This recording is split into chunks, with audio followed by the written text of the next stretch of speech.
Last class का continuation है, आप चेक कर लो। लास्ट क्लास में हमने मेजरिंग इंस्ट्रूमेंट शुरू किया था, उसमें हमने कुछ examples of indicating instruments, recording instruments, वो सब हमने देखा। फिर हमने कहा कि मेजरिंग इंस्ट्रूमेंट्स में खासकर 3 टॉर्क्स की जरूरत होती है, कंट्रोलिंग टॉर्क, डिफ्लेक्टिंग टॉर्क और एक डैम्पिंग टॉर्क मूविंग सिस्टम में। मूविंग सिस्टम ये सब हमने पढ़ा है। उसके बाद हम अब टाइप्स ऑफ इंस्ट्रूमेंट्स देख रहे हैं, टाइप्स ऑफ मेजरिंग इंस्ट्रूमेंट्स। इसमें एक होता है मूविंग आयरन। देखो, मूविंग के बिना आपका कोई भी इंस्ट्रूमेंट नहीं होगा, क्योंकि हर इंस्ट्रूमेंट में आपको मूव करके इंडिकेट करने वाला एक सिस्टम चाहिए। तो खासकर सब में मूविंग का नाम होगा। देखिए, इसमें नहीं है बट इसमें भी मूविंग वाला होगा। मूविंग सिस्टम कंपलसरी है, ठीक है। तो मूविंग आयरन, इसमें एक आयरन पीस होगा जो मूव करके आपका रीडिंग या डिफ्लेक्शन बताएगा। इसमें मूविंग कॉइल, तो ये मूविंग आयरन टाइप होता है, एमसी टाइप बोलते हैं। ये moving coil, sorry moving iron MI type बोलते हैं, मूविंग कॉइल एमसी टाइप बोलते हैं। इसमें फिर एक परमानेंट मैग्नेट मूविंग कॉइल होता है और एक डायनामोमीटर टाइप, और इसको इलेक्ट्रोमैग्नेट भी बोलते हैं।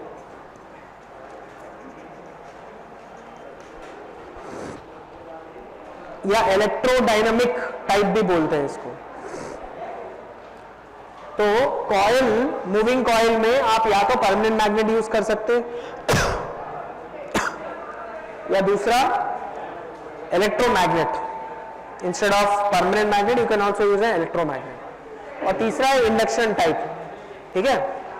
और इनमें डिफरेंस खासकर ये है कि ये एसी प्लस डीसी दोनों के लिए यूज होता है। मतलब आप एसी वोल्टेज, एसी करंट ये भी नाप सकते हो, डीसी वोल्टेज, डीसी करंट भी नाप सकते हो। और मूविंग कॉइल में ये जो पीएमएमसी है, परमानेंट मैग्नेट वाला, ओनली डीसी है, ठीक है। और ये जो डायनामोमीटर टाइप इलेक्ट्रोमैग्नेट वाला है, एसी प्लस डीसी के लिए है खासकर, ठीक है। एक सिंपल मूविंग आयरन का मैं एक छोटा सा डायग्राम और एग्जांपल बता रहा हूं, देखिए।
ये मूविंग आयरन इंस्ट्रूमेंट का अंदर का कंस्ट्रक्शन है।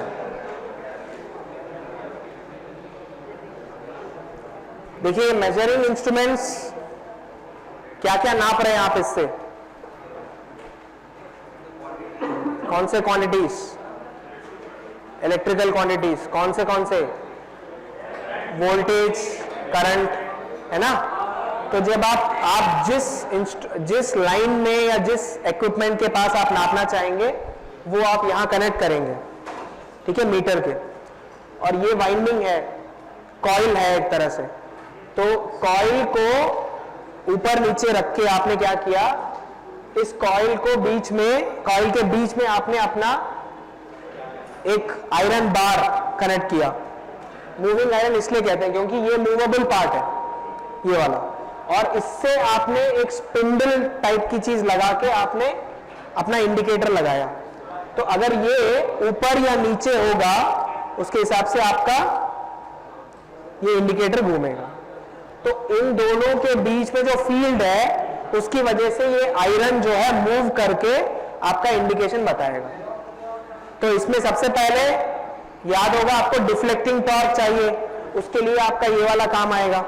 फिर उसके बाद कंट्रोलिंग टॉर्क, कंट्रोलिंग टॉर्क ये करेगा, ये एक वेट है एक्स्ट्रा, तो ये क्या करेगा, इसको कंट्रोल करेगा, मतलब ये जब चलने लगेगा तो कहीं ना कहीं ये वेट जो है ऑपोजिट कंट्रोल करेगा। और ये आपका डैम्पिंग वाला है, डैम्पिंग टॉर्क। याद होगा मैंने उस दिन एयर फ्रिक्शन डैम्पिंग बोला था, फिर एडी करंट, तो ये एयर फ्रिक्शन वाला डैम्पिंग है। तो this is a simple moving iron instrument, और वर्किंग भी यही होता है। ठीक है, मैं ऐसे लगातार सबका एक छोटा डायग्राम और उसका कुछ डिस्क्रिप्शन दे दूंगा। ये तो रब कर सकता हूं ना।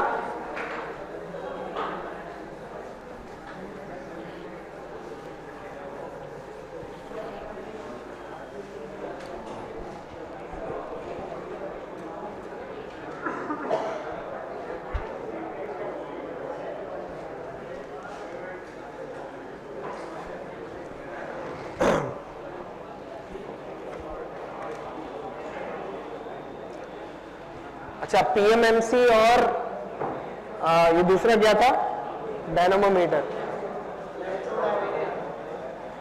इलेक्ट्रो डायनामोमीटर, इन दोनों को मैं कंपेयर करते हुए बता दूंगा। यहां पर ये मूविंग कॉइल है ना, तो आप क्या करोगे, परमानेंट मैग्नेट लगाओगे दोनों साइड, मतलब एक मान लो नॉर्थ पोल एक साउथ पोल है, और इसके बीच में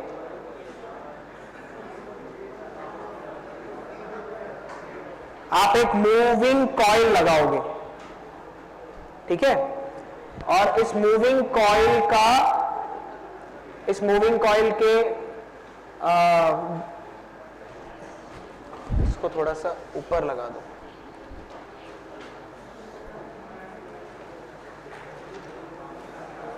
ऐसे होता है, ये पीएमएमसी है। इस मूविंग कॉइल से आपका इंडिकेटर जुड़ा होगा। ठीक है,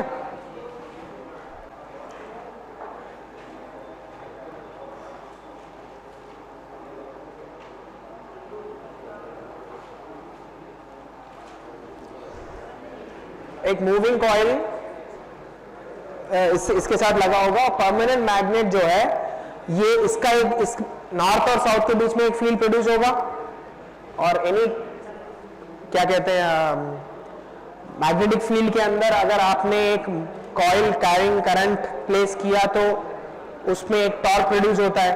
तो वो वाला प्रिंसिपल से आपका इस मूविंग कॉइल में एक टॉर्क प्रोड्यूस होगा, उससे वो आपका what you say deflecting torque है। और फिर बाद में इसके साथ again you have a weight, and you can have either eddy current damping और air friction damping along with this for damping. तो आपके तीनों डिफ्लेक्शन भी हो गया, कंट्रोलिंग के लिए भी हो गया, और डैम्पिंग भी हो गया। तो इस तरह का अरेंजमेंट होता है परमानेंट मैग्नेट में, पीएमएमसी में। डायनामोमीटर में थोड़ा सा फर्क होगा। डायनामोमीटर में क्या होगा, परमानेंट मैग्नेट के बदले में मैंने कहा था इलेक्ट्रोमैग्नेट्स होते हैं, तो उसके लिए आप क्या करोगे,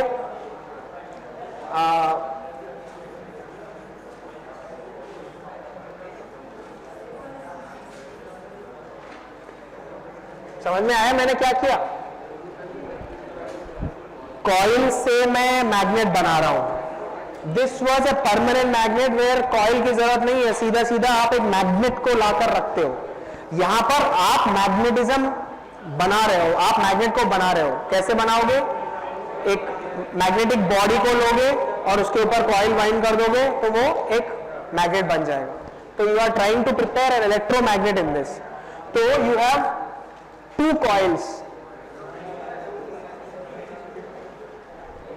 एक तो ये वाला कॉइल हो गया जो मैग्नेट बनाने के लिए आपका काम आ रहा है ना, समझ रहे हो? तो इसको आप फिक्स्ड कॉइल बोल सकते हो, भाई ये तो मूव नहीं करेगा, ये मैग्नेटिज्म के लिए है, समझ गए? और ये बीच वाला कॉइल यही वाला कॉइल है, मैंने सिर्फ इसका रिप्रेजेंटेशन बदला है, ऐसे ही होता है यहां भी कॉइल, बट क्योंकि कॉइल को कॉइल के शेप में दिखाना था मैंने ऐसे दिखाया बस, और कुछ नहीं। तो इसको कहते हैं मैं मूविंग कॉइल, समझ गए? तो you have two coils now. इससे पहले यहां पर सिर्फ एक कॉइल था, यहां पर दोनों कॉइल्स हैं। कौन से? फिक्स्ड कॉइल और मूविंग कॉइल। और मैं इन दोनों को सीरीज में भी जोड़ सकता हूं, ऐसे टोटल बाहर निकाला, देखो मैंने क्या किया, यहां से सप्लाई दिया, ये मेरा फिक्स्ड कॉइल है, ये मेरा फिक्स्ड कॉइल है, फिक्स्ड कॉइल खत्म हो गया, फिर मैंने क्या किया, उसी को सीरीज में मूविंग कॉइल में ले गया, मूविंग कॉइल जो है मेरा बाहर टर्मिनल में आ गया। तो जो काम मैं यहां पर या इस कॉइल के पास मैं लगा रहा था, इनपुट मेरा जिसमें मैं लगाना चाह रहा हूं, जिसमें मैं मेजर करना चाह रहा हूं, वो मैं यहां पर यहां दिखाऊंगा, यहां लगाऊंगा। मीटर के दो टर्मिनल हो गए ये, ठीक है? तो अगर अलग अलग होते हैं तो मेरे पास दो करंट्स होते हैं, IF और IM। यहां पर सिर्फ IM है, यहां पर सिर्फ एक ही कॉइल है तो ओनली IM है, यहां पर दो कॉइल है तो IF भी है और IM भी है। यहां पर टॉर्क जो है प्रोपोर्शनल टू IM हो गया, और यहां पर torque T is directly proportional to IM into IF। और अगर दोनों सेम हो गए, सेम कैसे होंगे, मैंने अगर सीरीज में लगाया, if they are in series,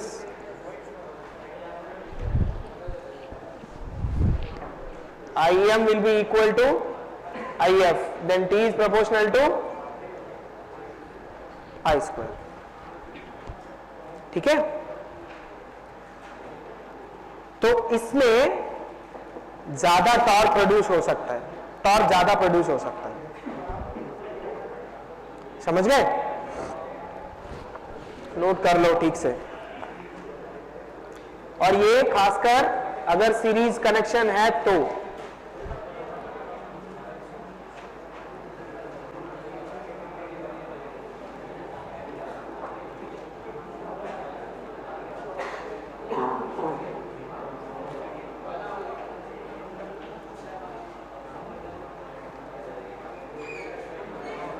ठीक है?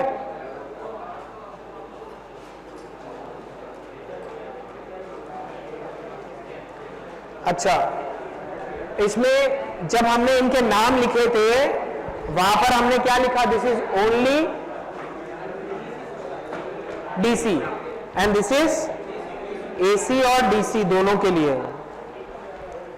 ये क्यों है यहां पर आपको क्लियर हो जाएगा। देखिए यहां पर अगर आपका IM नेगेटिव हुआ तो टॉर्क क्या होगा, यहां पर आपका करंट नेगेटिव हुआ तो टॉर्क क्या होगा, नेगेटिव हो जाएगा। Positive current positive torque, negative current negative torque, तो दोनों जो है बैलेंस होकर जीरो हो जाएंगे।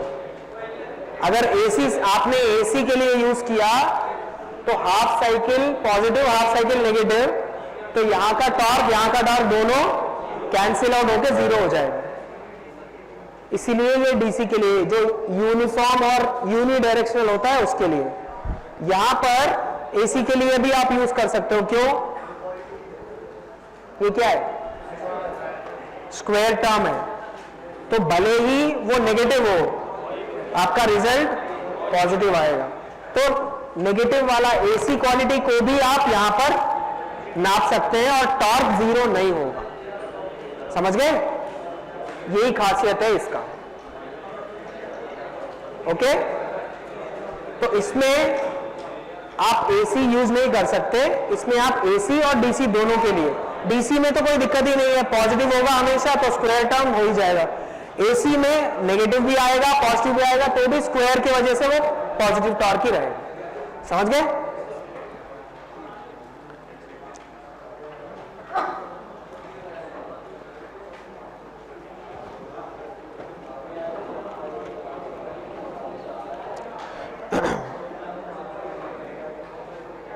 अच्छा,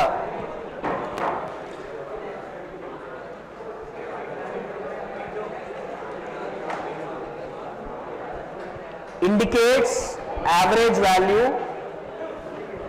मतलब जो इंडिकेटर दे रहा है ना इसमें वो एवरेज वैल्यू होता है, और यहां पर दिस मीटर इंडिकेट्स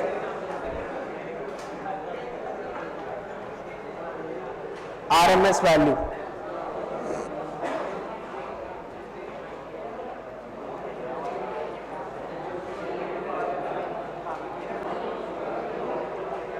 क्या मतलब है? डीसी में एवरेज वैल्यू होता है, लेकिन एसी को कैसे रिप्रेजेंट करते हैं आप लोग? आरएमएस, फर्स्ट यूनिट में आपने पढ़ा होगा, क्योंकि एसी क्वांटिटी कभी कांस्टेंट नहीं होता, लेकिन फिर भी आप अगर उसको रिप्रेजेंट करना चाहेंगे, उसका वैल्यू पता करना चाहेंगे, तो आप आरएमएस वैल्यू यूज करते हैं, है ना?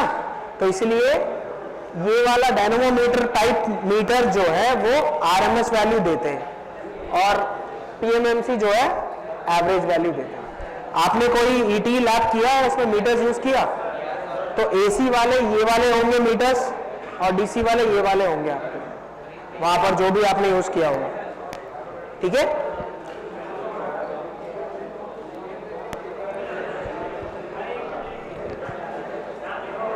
लिख लो।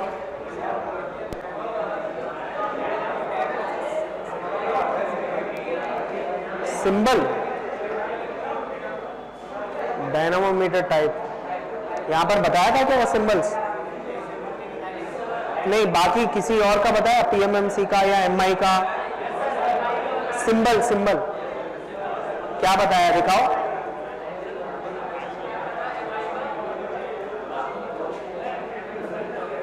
मैं देख के बताऊंगा परसों।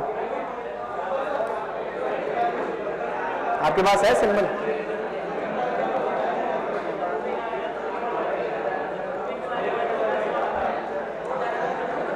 ऐसे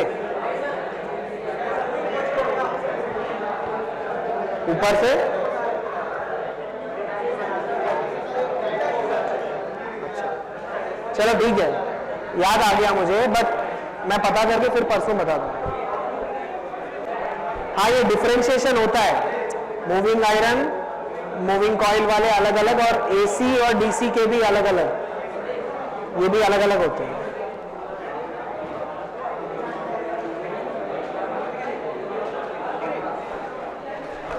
हो गया?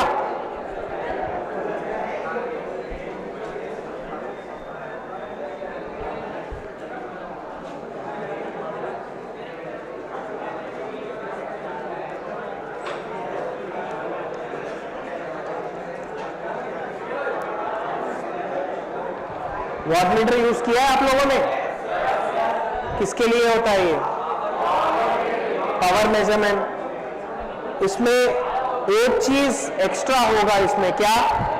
ये चीजें या तो ये वोल्ट मीटर या एमीटर है, ये वाले मीटर जो भी आपने यूज किया होगा, पीएमएमसी और डायनेमोमीटर वाले, ये या तो volt meter, moving coil moving iron वाले सिर्फ या तो वोल्ट मीटर वाले होंगे या एमीटर वाले होंगे, लेकिन वॉट मीटर में आपको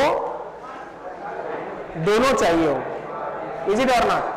बिकॉज V इंटू आई से ही तो पावर आता है, तो वॉट मीटर में आपको दोनों चाहिए होगा, तो इसलिए यहां पर थोड़ा सा एक्स्ट्रा, मतलब डबल डबल कॉइल, दो कॉइल्स ऐसे होते हैं, तो इसमें 2 कॉइल्स फिक्स्ड मूविंग होंगे। वैसे इसका मैं डायग्राम आपने लैबोरेटरी में ड्रॉ किया होगा ना?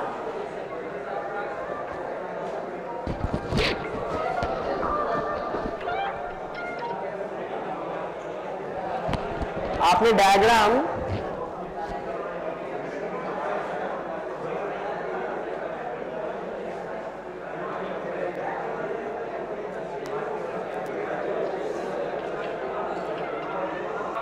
ये वाला कभी देखा है आपने अपने लैबोरेटरी के सर्किट डायग्राम में? हाँ, गोला बनेगा। ये वॉटमीटर होता है। किसी भी मतलब ये मान लो बल्ब है, फैन है या कोई भी लोड है, किसी भी लोड का पावर आप नाप सकते हो। इसमें ये और ये है, दो अलग अलग होते हैं, पैरेलल होते हैं। और ये पता है क्या है, ये इसको क्या बोलते हैं? करंट कॉइल और वोल्टेज कॉइल। ठीक है, करंट कॉइल करंट नापेगा, वोल्टेज कॉइल वोल्टेज नापेंगे, और इन दोनों का जो रिजल्ट है वो आपको पावर में वॉटमीटर दिखाएगा। समझ गए? तो ऐसे ही इसमें भी ये रब कर दो ना,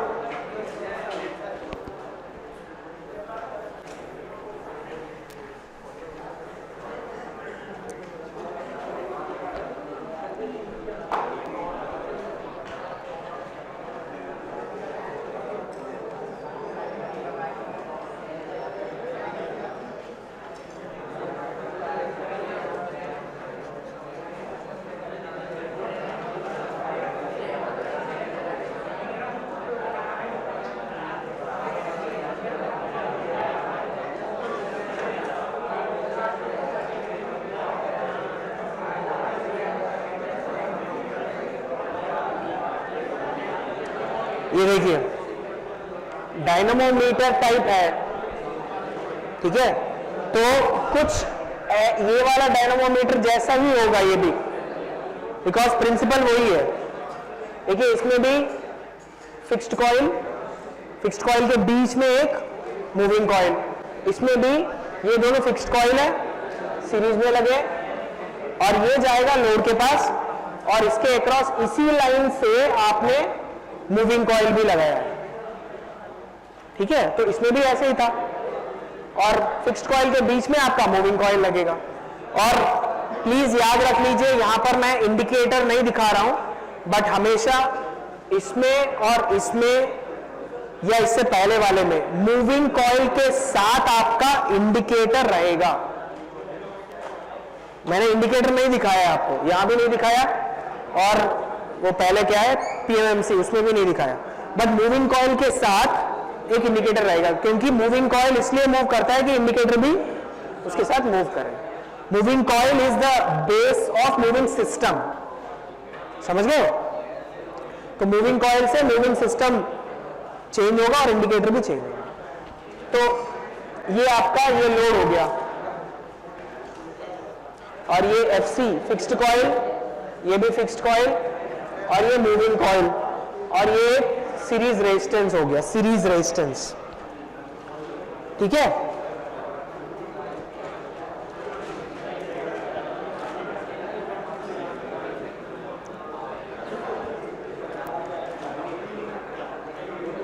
fixed coil series with load, और moving coil parallel with load. देख लो, फिक्स्ड कॉइल जो है लोड के सीरीज में है, और जो मूविंग कॉइल है वो लोड के एग्जैक्टली पैरेलल में है। ठीक है, वही लिखा मैंने वहां पर। और इस मूविंग कॉइल के साथ में आपका मूविंग इंडिकेटर होगा।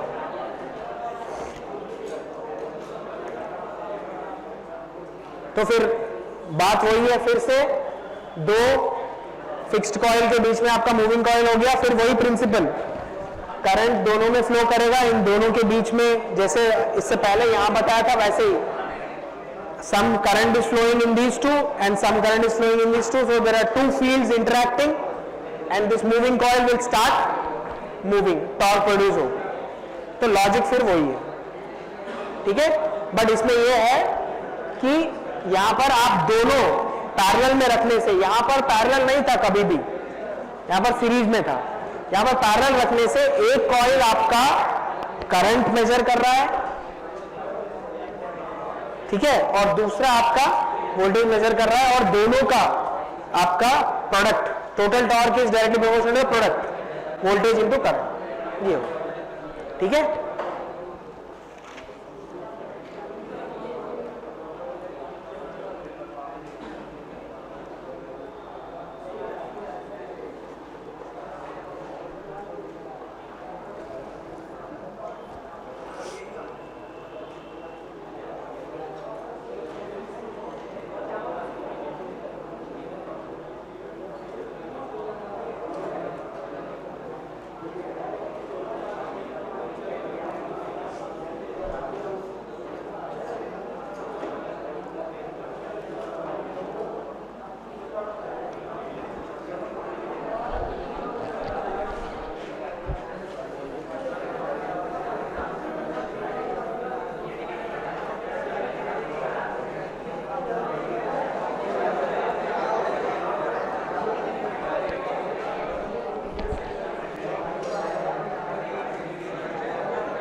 नेक्स्ट मीटर देखिए, हम लोग we have gradually increasing our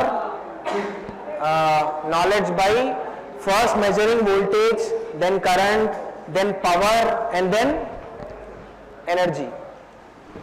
starting वाले जो MI और MC मीटर्स हैं वो आपके वोल्टेजेस और करंट्स को मेजर करने के लिए, और उसमें एक डायनामोमीटर टाइप हमने वॉट मीटर देखा। तो फर्स्ट हमने वोल्ट मीटर और एमीटर के कंस्ट्रक्शन देखा, फिर एक वॉट मीटर का कंस्ट्रक्शन देखा, और अब हम एनर्जी मीटर। एनर्जी मीटर पता है क्या है? आपके घर में था या है अभी भी? खैर ये वाला नहीं होगा शायद, क्योंकि ये एनालॉग वाला है, डिजिटल नहीं है। आजकल अपने घर में most of the houses have digital energy meter. किसी का पुराना मीटर अभी भी है तो वो जो रोटेट नहीं करता, डिस्क अंदर लाल निशान के साथ वो रोटेट करता है ना, वो जो रोटेटिंग पार्ट है ना उसमें जो आपको दिखता है वो ये है, ऊपर और नीचे बंद है और सिर्फ आपको सामने ये दिखेगा। समझ गए? तो ये क्या होगा देखिए, इसमें जिस लाइन से आपको एनर्जी मेजर करना है उस लाइन का पॉजिटिव और रिटर्न लोड देखिए यहां पर। तो यहां पर कितने कॉइल्स हैं? यहां भी 2 कॉइल्स है। ये क्या है? वोल्टेज कॉइल, ये क्या है? Current coil. तो देखिए वोल्टेज करंट हमेशा हम सीरीज में नापते हैं, है कि नहीं? तो इसलिए वो करंट कॉइल देखिए लोड के सीरीज में आपका करंट कॉइल आया है, और वोल्टेज हमेशा हम लोग एक्रॉस नापते हैं पैरेलल में। तो इसलिए वोल्टेज देखिए अलग से आपने पॉजिटिव और नेगेटिव के बीच में आपने वोल्टेज कॉइल रखा। कैसे? ये निकाला, पूरा कॉइल ऐसे रखा, फिर ऐसे ऐसे करके ये पूरा सीरीज में है देखिए, और ये नीचे चला। समझ गए? तो इसमें दो भाग है, एक वोल्टेज कॉइल, एक करंट कॉइल। वोल्टेज कॉइल आपने ऊपर रखा, करंट कॉइल नीचे रखा। और फिर वेरी सिंपल प्रिंसिपल है, फैराडेस लॉ अगर आपको समझ में आता है तो हर मीटर फैराडेस लॉ का कहीं ना कहीं बेसिस पर ही आपका मीटर काम कर रहा है। यहां पे देखिए एक ऊपर कॉइल है, एक नीचे कॉइल है, दोनों के बीच में फील्ड क्रिएट होगा, मतलब दोनों अलग अलग फील्ड्स क्रिएट करेंगे, दोनों के बीच में टॉर्क प्रोड्यूस होगा। वो टॉर्क इसके ऊपर एक्ट करेगा जो बीच में रखा है, और वो घूमने लगेगा। जितना ज्यादा टॉर्क होगा उतना ज्यादा घूमना होगा, और ज्यादा टॉर्क कब होगा? जब आपका कंजम्पशन ज्यादा हो रहा है, स्पीड ज्यादा बढ़ेगा। Are you following?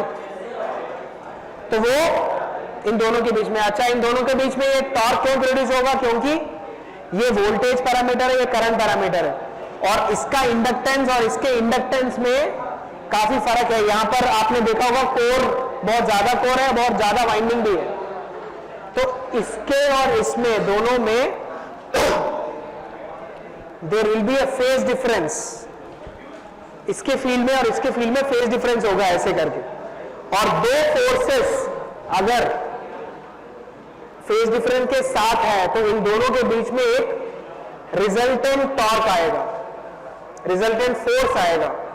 तो वो फोर्स इस डिस्क को, इसको रोटेटिंग डिस्क बोलते हैं।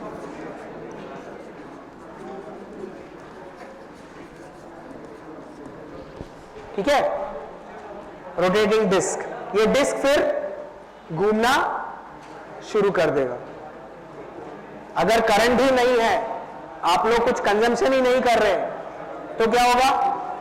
ना इसमें करंट जाएगा ना इसमें करंट जाएगा, फील्ड ही नहीं होगा, तो डिस्क रोटेट ही नहीं करेगा। सिंपल लॉजिक, समझ गए?